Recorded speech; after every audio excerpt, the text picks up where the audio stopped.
Hello, Internet. It's Daniel with Driving and Dragons. I'm here today to talk about realism in TTRPGs with a reaction to the Fantasy Forge. Now, I haven't watched this one yet, so I'm interested to see what he has to say. I have a feeling that this is going to be one of those places where he and I actually see eye to eye quite a bit. This is an argument I've had on a regular basis with numerous other people, and it's kind of an ongoing argument in the TTRPG space. Understanding the difference between realism and reflecting the real world. So, the common refrain you get is the absolutely idiotic argument. Oh, why are we arguing about reality and realism in a game about elves and dragons? Okay. Why are we arguing about fantasy, this in a fantasy world when we've got magic? That's not what realism in your game means. Realism means that the world that you're playing the game in operates on logic and a system of rules and structures to where things can be, say, scientifically tested and repeated. In other words, I'm not going to walk into this room and suddenly shoot to the ceiling one day and then walk into this room and just walk into the room across the floor the next day and then walk into the room and get slammed into the far wall the next day without any actual reason to it, because gravity pulls the same direction with the same force at all times, no matter what, because that's the way the rules work. That's what the realism is. If you have a game that's based on wushu movies, yeah, maybe the great martial artist can jump all the way to the top of a tree and balance on a leaf. But if your game is based on kind of a gritty medieval knight world, just because magic and elves exist doesn't mean that when the knight in full plate armor tries to jump across a 25-foot ravine, that's something that's remotely possible, because it doesn't track. So let's see what he has to say and figure out what we can get from Fantasy Forge's video. Realism makes your fantasy better. Okay, so let's say your world has floating castles. Awesome. But how's it floating? Who built the castle? What guilds keep that castle running? Who do the people pray to? And what weird mix of races have you put into it? This video is all about making fantasy feel real. And I'm not talking about with taxes or traffic or late stage capitalism. Sorry if that's too real. But I'm talking about with internal logic that makes it hit harder. And if you do it right, it doesn't take away from any of the fun and magical elements of your fantasy world. So let's talk about it. Now, before we go any further, I am speaking specifically about Dungeons and Dragons 5e, if it matters. But I do think that a lot of these lessons are things that you can take away and use, even if you're just doing some world building or some writing. So, yeah, use what system he's using or speaking from doesn't really matter. The key thing he said that actually plays to this is feels real. It feels like you're in a real world. It feels like there are rules such as the laws of physics, such as, strong and weak forces and that sort of thing that operate in a logical framework. It feels like it's real. That's the important part when you talk about realism in a TTRPG. Realism in the way people behave towards one another. If we agree that all these races interact with each other in the same way that humans normally interact with each other, then you need them to have what would be a logical response to whatever the stimulus is. If I walk up and I insult somebody, they should react in a way that somebody who's been insulted would. I'm going to start off with lesson number one that I think has helped my world building, and that is realism does not mean real world. When I say the word realism, I'm not saying that you have to make it feel like our world. Realism does not mean I need to put cars and skyscrapers into my world. All I mean when I say realism, that's what I meant to say, is that things make sense within the world. They are rooted in internal logic, not modern logic. Do you understand that? There's a difference there, right? And what I mean is that if you've got a city on a cliff and maybe it has windmills and narrow streets to help with the wind, maybe there's a staircase into the canyons below and a unique culture living there. If there's a desert kingdom, they might rely on these like crazy solar towers that collect rain, or they have water rituals that are baked into their daily life, right? Because they would learn to revere that water, and it's scarce. A port town, for example, should absolutely smell like fish. And yes, people should be complaining about the smell because that's what would happen. I'm not saying you need to write a 10-page breakdown on how your sewage system works, but if you think about how people live and survive in your city, where they get their food, how they get their supplies, how they defend themselves, it gives everything a layer of believability. So as another example, that floating castle that we started with, how do people get up to it, right? Slides, teleportation, a staircase that's a nightmare on leg day. Like, you don't need to write it all out in detail, but you should have an answer to those. And not only is it answering those questions that's important, there's a key piece of things that are important here when it comes to dealing with your in-game world and how you run your game. And that is, motivations also need to make sense. So it's perfectly acceptable for that desert kingdom to fight over an oasis. It's the tiny little piece of water that happens to be in this world. However, if what you're fighting over is, say, fishing rights with the neighboring country, because there's a lake between your two countries, but you have a lake on the other side of your country too, where you have plenty of fish for your whole country, that war is going to need something else to make it make sense. There's going to have to be a reason. Sure, you could say, well, there's greed. It's an economic thing that the nation wants it, but they're still going to have to motivate their populace to do it. And the populace isn't going to go fight for fish when they can get fish for free 2 feet away on the other side. The scarcity of the resources you're fighting over would matter. That is a piece of realism. And that's when you say, hey, what they're doing isn't realistic. Why are they doing it? Why are they going to war? Why are they using all these resources and all this power and all this magic and stuff to accomplish something that can very easily be accomplished elsewise? This kind of goes back to the absolutely ridiculous combat wheelchair nonsense. If you live in a world where that kind of magic is commonplace enough for somebody to start as an adventurer with the combat wheelchair, it is much easier to simply fix the disability than it is to go through all the trouble of creating this magical device for somebody to use. It's not realistic because it doesn't make sense that anyone would ever go to that solution. Questions. That way you're not scrambling later when someone inevitably asks you these things. So, do we have floating castles on Earth? Not that I'm aware of, but I'm sure as hell going to think about how that would work if it did exist, right? So again, realism does not mean real world. Remember, you are the guide for your players or for your readers or whatever, and you're at least helping, if not solely creating an imaginary world. And by putting in that little bit of effort on how things work, then you're helping sell the setting. Now, lesson 2 is that realism amplifies the fantasy. So here's the thing, right? Realism actually, in my opinion, makes the fantasy elements better, like way better, because, and just think about it, right? Magic only feels magical when it's contrasted with something ordinary. That's 100,000% correct. It's another great point. It's another thing that really needs to be taken into consideration, is that if everything is special, then everything is mundane. Things that are special are only special in contrast to what is mundane. For instance, nobody is going to see the dropping a paper ball or a balled up piece of paper in the trash can championship, because everybody can ball up a piece of paper and drop it in the trash can. They are going to go see the NBA 3-pointer half court shooting competition because they're seeing somebody who is exceptional at making the ball shaped object go in the hoop from a considerable distance. You want to see, and it's the same thing you see in other sports things. Like, why don't people watch these lower leagues unless they're just really wrapped up in it? People watch F1, but why aren't they watching F2 and F3 and karting championships on the same level? Well, it's because people don't want to sign up to see something that they can see in their backyard. They don't want to sign up to see something that they can do on a relatively daily basis. They want to sign up to see something exceptional. It's the same thing in your game. They don't want to go there for everything to be the same. They want to be something exceptional. This is both the progenitor and the bane of the 5th edition mentality.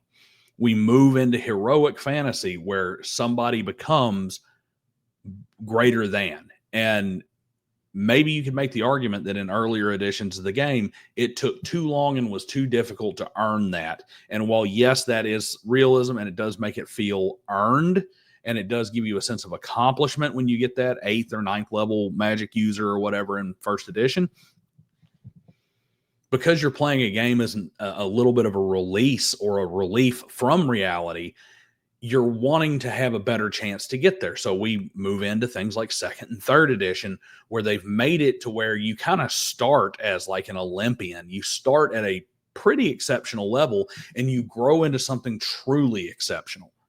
But they take it too far. And then you get into 5th edition where everything is exceptional. And now it doesn't matter anymore. What used to be something that you strove to become as a magic user in 1st edition, or you had to work towards and were one of very few people who had in 3rd edition, you get at level 1, free use, can do it at will as a 5th edition character. Through their mechanical choices and the rule set and through their setting, they took the stuff that was fantastical and exceptional and felt special to the player and turned it into something mundane. If everything is wild and surreal all the time, nothing feels special. Realism gives you a baseline. If it's what makes the weird stuff pop out of your story. It's the point of reference for the people who are engaging with your game, your world, your literature. A rundown village makes the gleaming elven city feel impressive and magnificent. We have an understanding of what a run-of-the-mill village would look like, right? At least we have an idea of what a medieval village would look like. So that grounds us. And that contrast is what makes the elven city wow your players, because they know what it isn't. I hope that makes sense. You don't need to add more sparkles. You just need more contrast. I feel like that's a good way to put it. Look at The Witcher, for example. The elves are dying out because some evil is targeting them. Well, that's arguable, but you know what I mean, right? If you've read the books, we can have a conversation.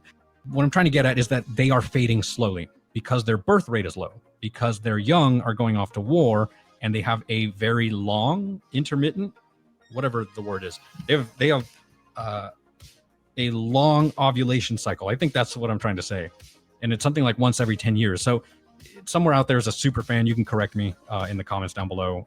But what I'm trying to get at is that it's not this big fight scene that's making them die off. It's not a big bad evil guy. It's real. It is a tragic thing that is happening to them in a very quiet and believable way. And that realism adds emotion to it. It adds emotional weight. So yeah, that's actually a great example. And to add to that, it also prevents a disruption of the suspension of disbelief, that breaking of immersion where something doesn't sit right. So if elves have this super long lifespan, but they breed exactly the same way humans do, why is the world not completely covered in elves? Why are elves not far and away the dominant race on the planet? Well, there's got to be a reason for that. Perhaps their fertility is only in a very short part of their life. Like maybe they're only fertile for the first 50 years.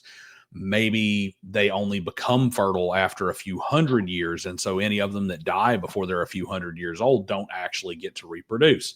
Maybe they're maybe their ovulation cycle is, like you said, 10 years. So they only are able to get pregnant once every 10 years or something like that. You having answers for those things that prevent that immersion from being broken helps. You want them to sit there and say, man, that is cool. That is a wonderful thing, man. Look at the flying castle. But when the wonder wears off, you want them to have an answer for why it works like that. So they don't spend the entire time thinking like, well, wait a minute, that didn't make any sense. There's a giant flying castle. How come all the land underneath it isn't dying from, not getting enough sunlight? Or how it is that we don't have people dead all over the streets from the rocks, or from that guy who tossed his Starbucks off of the top of the flying castle and hit the dude below. Why do we not have a rain of trash? What about sewage? How come you're not flying around and it's like the old joke about the airliner dropping its chemical toilet out and it being a meteorite in somebody's backyard?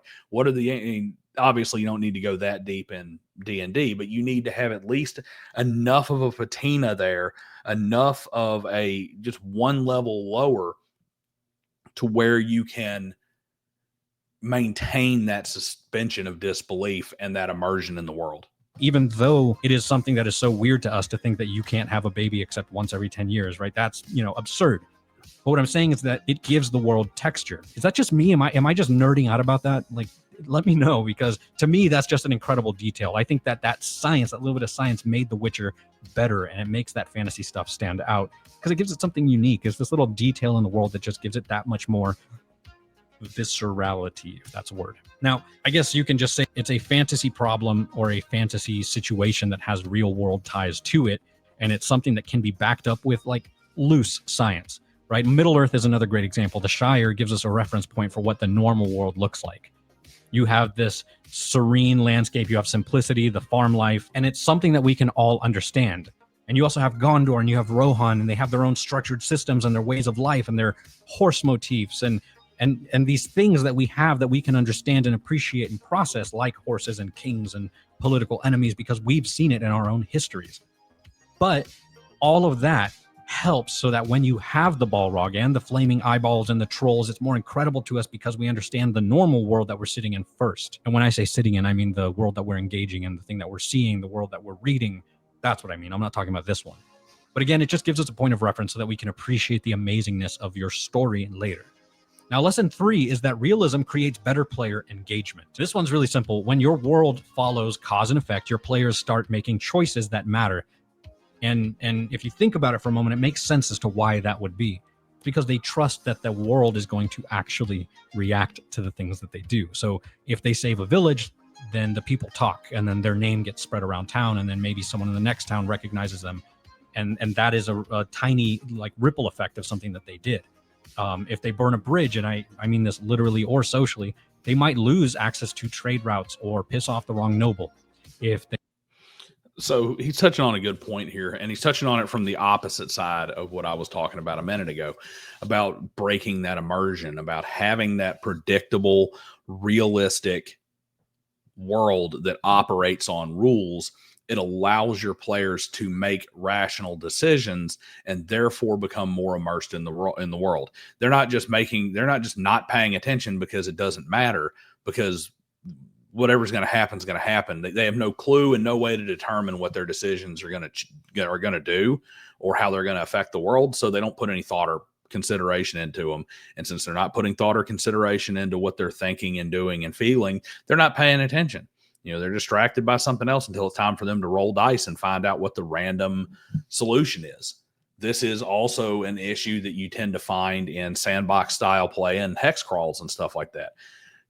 They can be great for explorative adventure style games, but in a lot of times they're really fall short for narrative games in many, many ways, because if all the hexes and stuff are determined randomly, if everything is determined randomly, they're not putting thought into where their actions are going to carry through.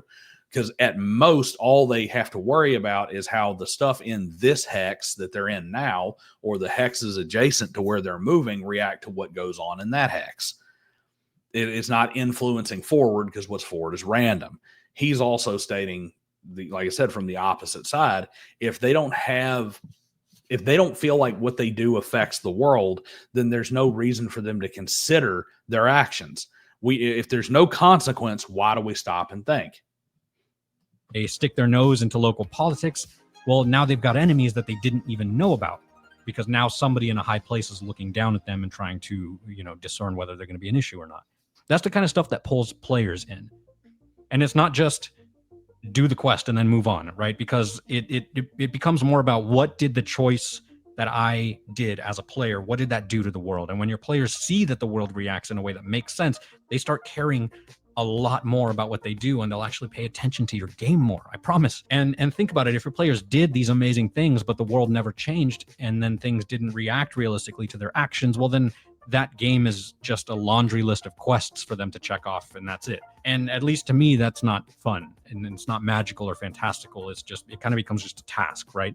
Now, I'm not trying to say that you can't do something like run a simple dungeon crawl, right, where you're going through some massive dungeon, and because I know that there are people out there who have played Dungeons and Dragons and played the same dungeon for years, right, or decades. I'm sure somebody out there has a statistic on what the longest standing campaign is, but you don't need to overcomplicate it. It's not about tracking every little ripple. If you want to do the dungeon crawl and do that, and it's just that's all you're trying to do is just get together with friends and just have fun, make some memories, not trying to tell a crazy story. That's fine. I'm not saying you can't do that. But I think that by adding a little more thought and that sort of thing, I think you're going to get more engagement from your players, because they're going to be able to see things happening in real time, and then make them look forward to every single week. So again, don't need to overcomplicate it. It's not about tracking everything. I think it's just about having that kind of consistent logic every single game. So, and ultimately, I guess what I'm trying to say is that if your world has rules, then those players are going to lean into those rules. They'll start asking questions. They'll start following threads. They'll start poking at the edges of your world. That's something that happens every time. They're going to start seeing what happens and how much they can bend things and where they can break things. And that's when those best moments happen. And those are the things that, those are the moments where your players really, really surprise you. And that's what makes D&D, in my opinion. So if they save someone, they'll want to check in when they know the world reacts to it. And if they get sent to prison for stealing something, well, next time they might talk their way out of it instead, right? Cause and effect moments. Those are the things that create those realistic boundaries or rules that you create that make them think. And that's what you're aiming for. You don't need to be a rules lawyer. You don't need to make things meaningful, and everything. You don't need to make everything an emotional moment. Like, if you're not an actor, it's whatever. But the rule of cool, I think, is always going to be king here, right? That's what I'm trying to say. But when your world has rules and it has weight, then your players treat it with more care and pay attention more, because I think it gives them an escape that they look forward to. All right, I do disagree there. Rule of cool is always king. Rule of cool is one of those things that has been just abused by the modern player base.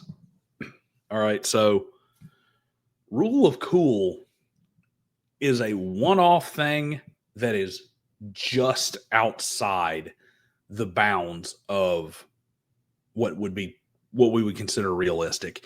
It's still, a lot of times it's still technically within the within the hard framework of the rules you set up for your world.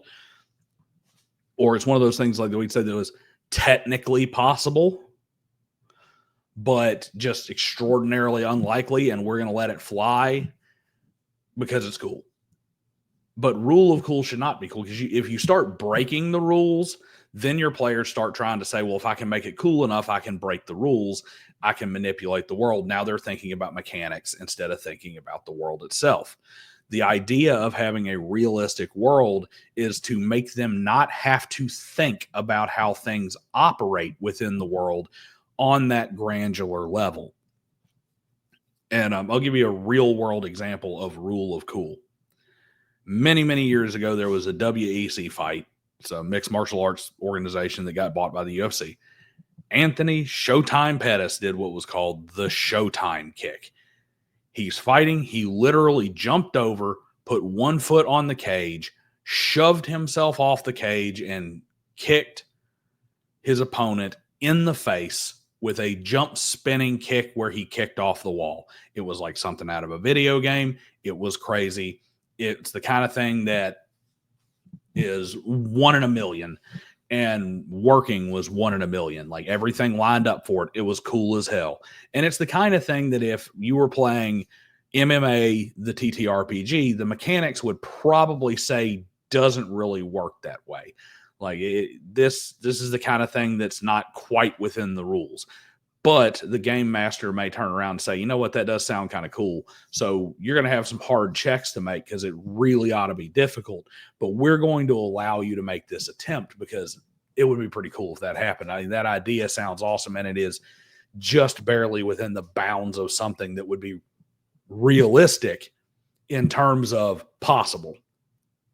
So when you start saying, oh, rule of cool, man, I grabbed the dragon by his tail and pulled him out of the air. That's not rule of cool. That's just you being stupid because you think, well, you got 18 strength and, you can pull that multi-ton flying magical beast that has a 30 strength down out of the air by his tail with a great roll. That's not rule of cool. That's just idiotic and immersion breaking, and really is the kind of thing that makes your game not work, because then when somebody else wants to do something that's maybe not as cool, but falls into the same category of outside the bounds of what a 18 ability score should allow, they're salty because you allowed it with the pull the dragon out of the sky nonsense. Where they can do the things that they've always wanted to do, or be the people that they've always wanted to be, and the story that you're all telling them just hits harder, I guess is what I'm trying to say. Now, lesson 4 is that realism helps players role play better. You know, a little bit kind of similar to the last lesson, kind of piggybacking off of it. But when your world is grounded, it's believable, it has details, then your players have something to latch onto. And again, it's a reference point, right? Like an anchor. It gives them a framework for how their character would behave, which then in turn leads them to being a better role player. So listen, or hear me out here, right? They might not know anything about how a Githyanki acts, right? They could be a brand new player. They have no idea what a Githyanki even is. But when you say it's a Githyanki noble, well, that's relatable, right? They might say something like, oh, I know what a noble is, and I know what a noble estate is. So I can be a rich noble Gith, whatever that is. I know what a farm is. So yeah, I can be from the countryside. That's the realism at work, right? Because it makes building a character easy, especially for newbies.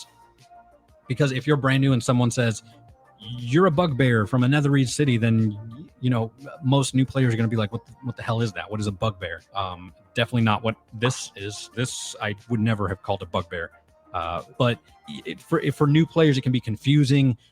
Role-playing can suddenly be intimidating because now you don't want to look like an idiot for not knowing what this thing is. But if you say you're a bugbear that's wanted for robbing a museum, well, that's something for them to work with. That's, again, their anchor. And that the player doesn't need to understand everything. They just need a foothold, something that's familiar that helps them ease into the story. And realism gives them that, again, that reference point. And as they start to understand how the world works that they're in, where the magic is, what's normal, what's not, what they understand, what they don't understand, they can start filling in the blanks, making bolder choices, building their character from the inside out. So yeah, I guess build a world with rules, structure, a little science here and there, and then they can grab onto that, I guess is what I'm trying to say. Your players can then get their bug bearings. Yeah, okay, sorry, that was a really terrible pun. And I apologize for the pun. And finally, lesson 5, realism isn't a requirement, it's a flavor. And the truth is that realism isn't for everybody. And there's probably going to be a lot of comments down below mentioning how realism ruins it and how I'm ruining the game. And that's totally fine. He's absolutely wrong here. This lesson is actually a very bad lesson. Realism is necessary. And the same people who are bitching and crying about, oh, realism ruins the game, they're wrong for the same reason, because he is actually making the exact same mistake that he was referencing earlier in the video. Misunderstanding the concept of realism. Yes, you can have a lot of whimsical stuff. You can even have some chaos, but the chaos needs to have a reason, because as long as there's a reason, it keeps the players acting in a, well, for lack of a better word, a realistic manner. It keeps them acting in a more grounded manner. You can be as insane as you want to be with stuff as long as you can have a way that it explains itself and that it exists, that the players can rationalize it in their mind. A great example is you're playing Call of Cthulhu, which is one of the most grounded games on the planet. It's very much about being super realistic, super, you know, on the level of what your character's capable of, on the level of how the world operates. It is literally operating in the real world. But then you can open a closet, and on the other side of that closet is the court of Azathoth or something like that, where up is down, down is up. The, you know, which way you move is all crazy, like when you had confusion on your controller in an old video game, or things don't operate the way they're supposed to. You've got this weird cosmic reality. Of course, they've got a mechanic for it where it affects the sanity of your player, or of your character rather, because they're seeing something that doesn't make sense and is unrealistic and shouldn't exist. However, you're still introducing some crazy cosmic concept into that very grounded, realistic game. You can be as chaotic as you want to be and have that kind of whimsical game. And you can definitely do that very easily for like one shots and kind of one-off type things to celebrate some kind of weird, you know, like a holiday type game or something like that. You can just be really crazy with that sort of thing. But you have to have some level of realism No matter how chaotic and whimsical your world is, you have to have some grounding if you want to have any chance that that game continues for a reasonable length of time.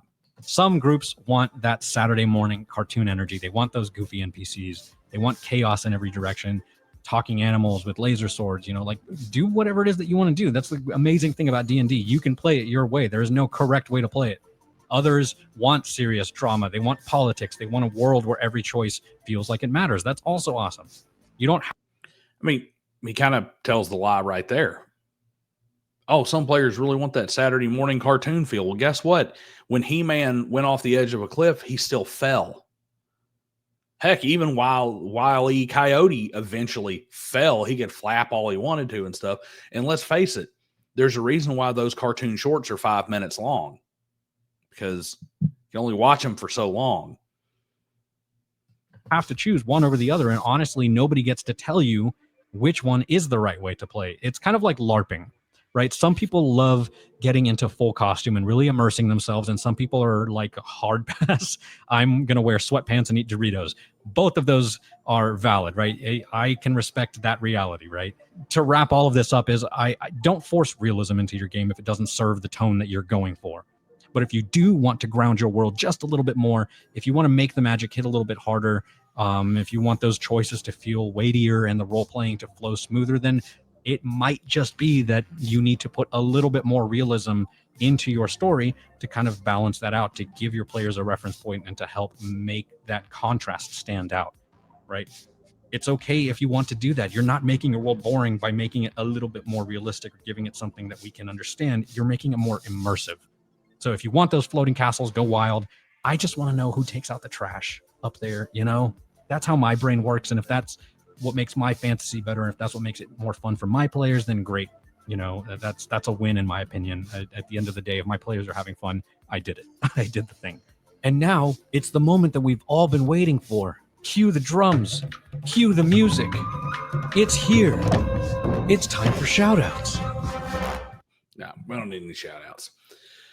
So when we look back at this, he makes it at the end of this video. He had a great video going, and at the end, he makes the big mistake. And that is confusing two different definitions and two different levels of realism. All right, realism has to apply to two separate concepts in the TTRPG. Just the TTRPG idea and philosophy when you're looking at it. If we're talking about it, you have realism definition A that he talked about for most of the video, which is what I was talking about. Things like the physics working, predictable reactions, people having reasonable and normal reactions within their race or something. Like you may have a race that is impossible to offend or something, or where their culture slapping them across the face is considered a sign of respect. So when you walk up and slap them across the face, they don't react the way you or I would, but they still have a reaction, and everybody in that race reacts in a similar fashion. Likewise, if you walk up and you slap the human across the face, he gets pissed off and feels aggressed because that's realistic. You have that level of realism, the predictability, the logic, etc. And then you have the other realism that's on a spectrum, which is how much it reflects the real world. Those are two completely separate things, and they have to be taken in. They're two completely separate aspects that have to be addressed separately, especially because one is absolutely key and matters for any enduring campaign, no matter how close to the real world it is or not. And the other is the flavor of your game. And I will add this when it comes to realism as a concept as a whole. The further you go on the unrealistic spectrum of really high magic and crazy races and alien worlds and things of that nature, the less you have to concern yourself with the realism of certain decisions. Like I was talking about the resource wars earlier, where you're fighting over certain resources. That doesn't have to make as much sense when you start getting into these crazy outside world, or like even the floating castle thing. You really don't have to worry about why does the castle float if there's all kinds of crazy stuff around, like if people are walking into their house and the tavern, their ale mug just floats up and floats over to them, because this world has that kind of weird magic to it where people can just make objects float over to them and do little things like that. Then, okay, flying castle tracks. You don't really have to think about it that much. If you're in a world that is more like classic medieval Europe fantasy and you have a flying castle and that's a big, spectacular, strange thing, it's not just an expansion of a concept that you've seen on a small scale, then yes, now you need to have some sort of reason why it operates that way to maintain immersion. But that spectrum and the need for predictable, logical outcomes are not the same thing. So it's very important not to confuse the two or conflate the two, which is what happens a lot when you get people who come out, it should be realistic as world with elf games. It's like, that's not the same type of realism, buddy. Anyway, guys, that's what I've got for today. Tell me what you thought about this video in the comment section below. I will see you guys Monday for Intelligence as a Dump Stat, and we will continue our other series throughout the week. And until then, like, share, subscribe. Check out my Patreon. It's in the description below. And I will see you guys next time.